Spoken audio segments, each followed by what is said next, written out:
Hi, wrestling fans. You may now be seated. I am. All right. This was a follow-up to what Vince McMahon wrote about Randy Savage in the, I believe it was the Times. Said Randy, who died in a car crash May 20th at the age of 58, was one of the building blocks that now WWE is and used to be WWF. He was a very unusual voice. Remember this? Slapped into a Slim Jim. Oh yeah, commercials. Said that he was extremely charismatic. Perception is very important in the business. He also had a very high opinion of himself.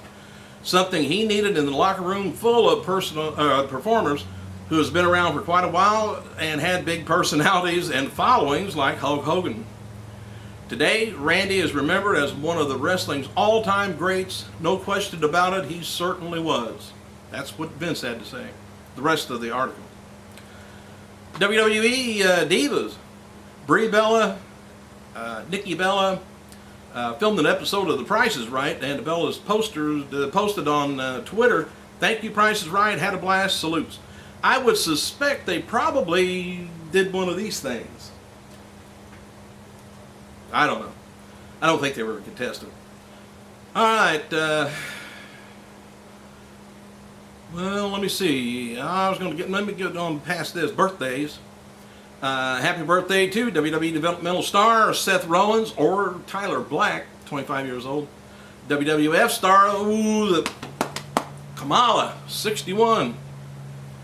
One-time WWF Tag Team Champion Charles Warrington, who wrestled as Chaz, Mosh, and Beaver Cleavage. Remember that? 40 years old. Paul Bearer, by the way, said on his Twitter account, he signed a Legends contract today. 5 years with an option of rolling over for a 6th year with WWE. I like it when they take care of their people, especially the Legends. Former TNA star Jay Lethal, he's going to be doing a special. I forgot all about him doing that Randy Savage deal. But anyway, he's going to be doing a special tribute to Randy Savage at the Millennium Wrestling Federation Night of Champions event in Bridgeport, Connecticut, Saturday, June 4th. Booked also for that night is Paul Bearer, Sheldon Benjamin. All right. Anyway, Flair's being sued by people that he got his belt from years ago when he was in WCW, I believe. And they're suing him, and I seem like it was like $28,000 for the belt. He wouldn't give back the belt, and they've been arguing in court ever since then, and I think it was the deposit or something like that he had to give. So, anyway, he had to go to court, and the court not found for Rick, found for the other people, and now he has to do restitution. Or if he doesn't, within June 27th, he may get thrown in jail for like 90 days. So anyway, his, about ready to sneeze, his talent agent, Melina Zanoni, says that he's going to abide and do what's right. And Mr. Flair is not the subject of an arrest, at least not yet, unless he doesn't hold true to his agreement with the court, and then he'll be in contempt of court. All right, Stan the Man with the stopwatch hand said 22 minutes 56 seconds of in-ring action on this past Thursday's episode of Impact Wrestling, up 20 minutes 59 seconds from the previous week. Jeremy Borash confirmed that there's going to be a 6-sided ring at is going to be returning to TNA for the one night only at the Destination X pay-per-view next month. Let's see, where am I at now? Oh, Stan the Man again sent his stopwatch results at 23 minutes 45 seconds for in-ring action Superstars program, up 21 minutes 59 seconds from last week. Increased a little bit. I'm getting kind of tired of this, but I've got the 50 greatest wrestlers in WWE and all this stuff. I got the DVD. I'll do a review over the holidays and give you my view on it Tuesday or whenever I'm back on here. Anyway, WWE DVD News reports that an upcoming DVD Blu-ray formerly known as the Greatest Superstars of the Millennium has been changed to WWE Greatest Superstars of the 21st Century. Millennium, they kind of stretched it on that, I guess.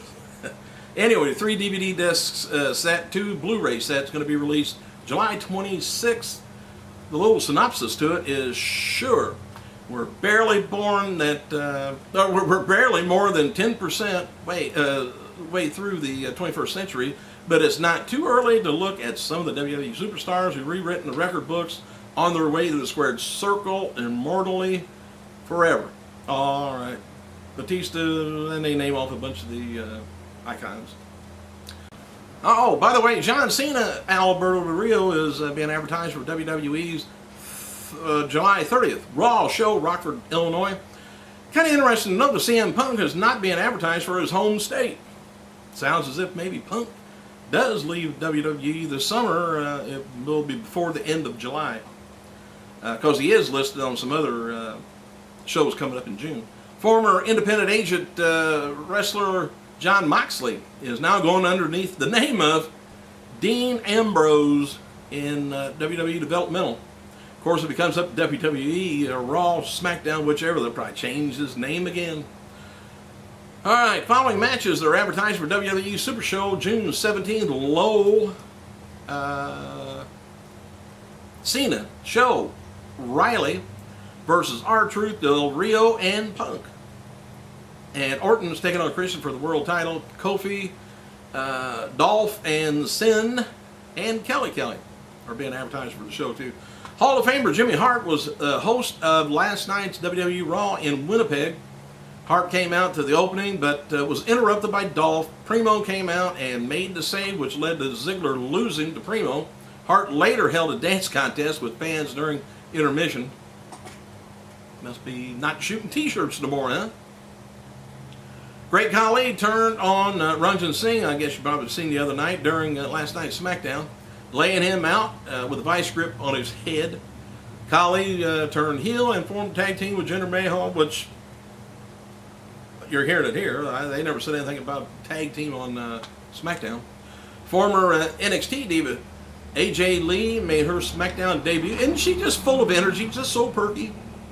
And she teamed up against Caitlyn to lose against Tamina and Alicia Fox. WWE already added AJ to the SmackDown roster. Sheamus, new #1 contender to Randy Orton's world title after defeating Christian and Mark Henry in a double threat match on Friday Night SmackDown. And WWE notes that Sheamus will get his title shot next week on SmackDown, not capital punishment. Look, he's still on his... He's done something wrong. And according to multiple accounts, former WWE Tag Champion Brian Knobbs, of all things, mocked Randy Savage's death at a wrestling convention last Friday in Newark, California. Said, this is ridiculous. Number of performers, probably drunk, WWE stars were on hand for the Big Time Wrestling's annual WrestleFest event Friday at Newark Pavilion, which included Bret Hart, Kevin Nash, Sean Waltman, Jim Neidhart, Jerry Saggs, Greg Valentine, Jimmy Hart. News of Savage's passing broke Friday, and Knobbs was cracking jokes about the deceased wrestler later that day in front of his longtime colleagues. Waltman witnessed Knobbs' mean-spirited behavior and took to the Twitter account criticizing the Nasty Boy member. He wrote, "There's no shoot brewing with Knobbs. He's just an asshole making fun with jokes about Randy dying on the same day that it happened." He said he's pathetic. Waltman wrote the following to Hulk Hogan, close friend of Knobbs. Says, "I'm sorry to even bring you into this Knobbs bullshit, but he needs to be held accountable for once, and you're the only one who can do it." Lanny Poffo was scheduled to appear at the event, but was of course canceled due to the death of his brother. And Armando Estrada, didn't he look kind of strange if you've seen Superstars? He's something else. Good with the mic, though. Hey, thank you guys for clicking. I'm going to take a couple days off. So I hope you miss me. Miss you guys. Be careful. Have a good Memorial Day weekend. I got to go.